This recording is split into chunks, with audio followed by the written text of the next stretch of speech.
My name's John. I work for the Baxter YMCA.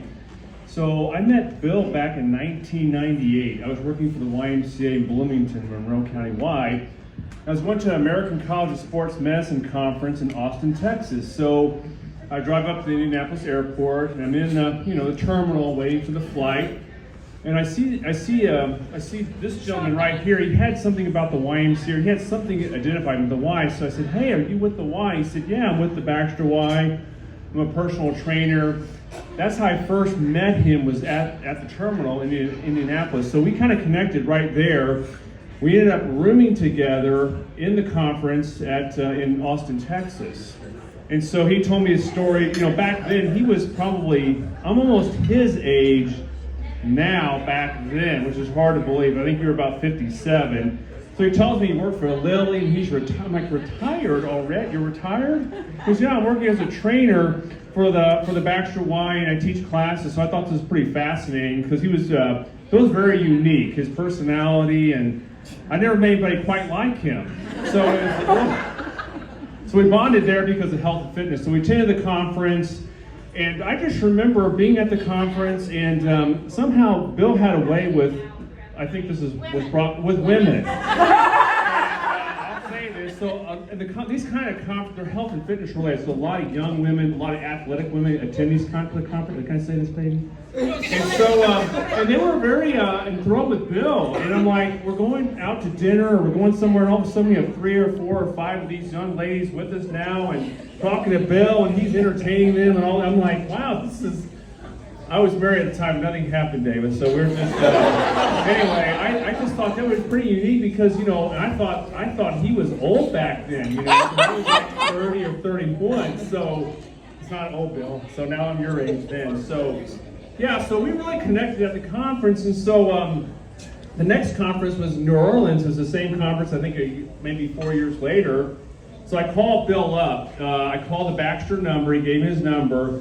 I'll never forget his voicemail that he had at the Baxter Y. He said something along the lines of, at the end of his message, he said, "Do not eat sugar. Sugar is bad for you." I'm like, who has a voicemail like that? Sugar is your health's worst enemy. And Terry Bradley, who's in the back, who I got to meet when I first came here in 2015, she knows Dennis Cameron. I remember him making some comment. He said something about, "Yeah, Dennis is so cheap, he won't buy this equipment," or something like along those nature. I remember you talking about Bill, or Dennis Cameron, right? Yeah. So we ended up rooming the next conference, and then, so fast forward.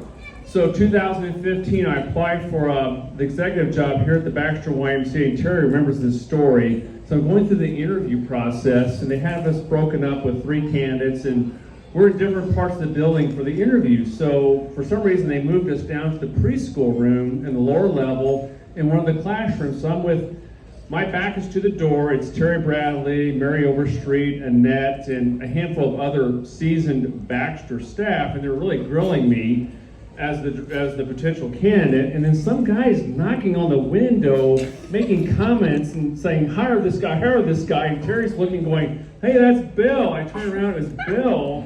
Somehow he wandered down in the back preschool room and making these comments. So I thought that was pretty funny, right, Bill?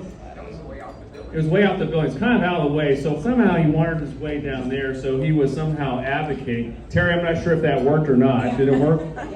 She said yes. So the last story I'll say is as recently as 3 weeks ago, we did the cyclothon event, and we had the U.S. Army bring out one of those climbing towers.